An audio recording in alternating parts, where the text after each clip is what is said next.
2024 लोकसभा चुनाव की बिसात बीत चुकी है। प्रतिद्वंदी आमने सामने होने को बेताब हैं। मुजफ्फरनगर लोकसभा सीट पर अहम मुकाबला होने वाला है, क्योंकि इस बार पूर्व में धुरविरोधी रही भाजपा और राष्ट्रीय लोकदल मिलकर चुनाव लड़ने वाली हैं। दूसरी तरफ गठबंधन प्रत्याशी भी ताल ठोक कर मैदान में हैं। हाल ही में समाजवादी पार्टी ने जिन प्रत्याशियों की लिस्ट जारी की है, उनमें से मुजफ्फरनगर लोकसभा सीट पर मंझे हुए खिलाड़ी हरेंद्र चौधरी पर दांव लगाया है। हरेंद्र चौधरी का नाम फाइनल होते ही यह चुनाव दिलचस्प हो गया है, क्योंकि एक तरफ उनका पुराना अनुभव है तो वहीं 36 बिरादरी के वोटर को साथ लेने का हुनर भी है।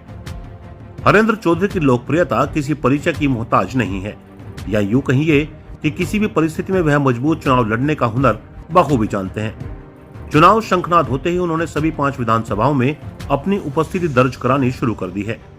इसी क्रम में उन्होंने शनिवार को सरधना पहुंचकर कार्यकर्ताओं से मुलाकात की। समाजवादी पार्टी के नगर अध्यक्ष अशरफ राणा के आह्वान पर उन्होंने कार्यकर्ता सम्मेलन में हिस्सा लिया। दीपक टॉकीज के परिसर में उन्होंने कार्यकर्ताओं से बात की और बूथ स्तर पर संघर्ष करने का आह्वान भी किया।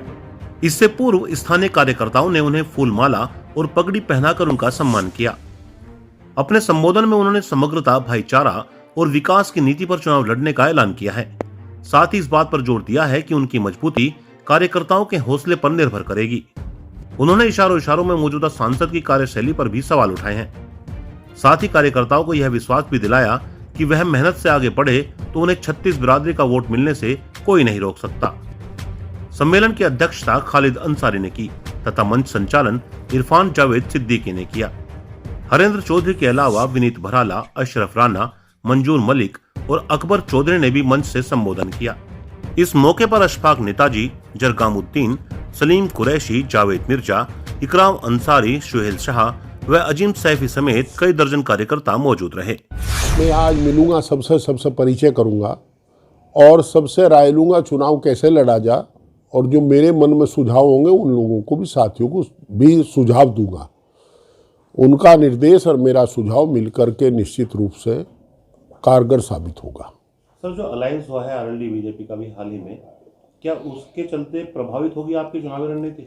नहीं, चुनावी रणनीति तो प्रभावित करनी पड़ती है। जहाँ तक आरएलडी का सवाल है, आरएलडी के एक पार्टी है, उनके नेता जो ठीक लगा उनको उन्होंने किया, उस पर तो हम टिप्पणी नहीं करते। परंतु इतना जरूर है कि हम कल भी भारतीय जनता पार्टी के खिलाफ लड़ रहे थे, कल भी संविधान की रक्षा करने की लड़ाई लड़ रहे थे, कल भी हम चौधरी चरण सिंह और स्वामीनाथन के जो विचार थे किसान को, उसके लिए लड़ाई लड़ रहे थे। नौजवान को रोजगार दिलाने की लड़ाई लड़ रहे थे। व्यापारी का सम्मान, आम नागरिक का सम्मान, किस्मगार, कामगार, कलमगार का सम्मान बचाने की लड़ाई लड़ रहे थे, और आज भी वो लड़ रहे हैं। हमारे पार्टनर थे राष्ट्रीय लोकदल, आज वो हमारे साथ नहीं है, परंतु लड़ाई हमारी कल भी भारतीय जनता पार्टी से थी, आज भी भारतीय जनता पार्टी से है। ना कल आरएलडी से लड़ाई थी, ना आज आरएलडी से लड़ाई है। देखिए, हमें ये पता है कि आज किसान परेशान है, नौजवान परेशान है।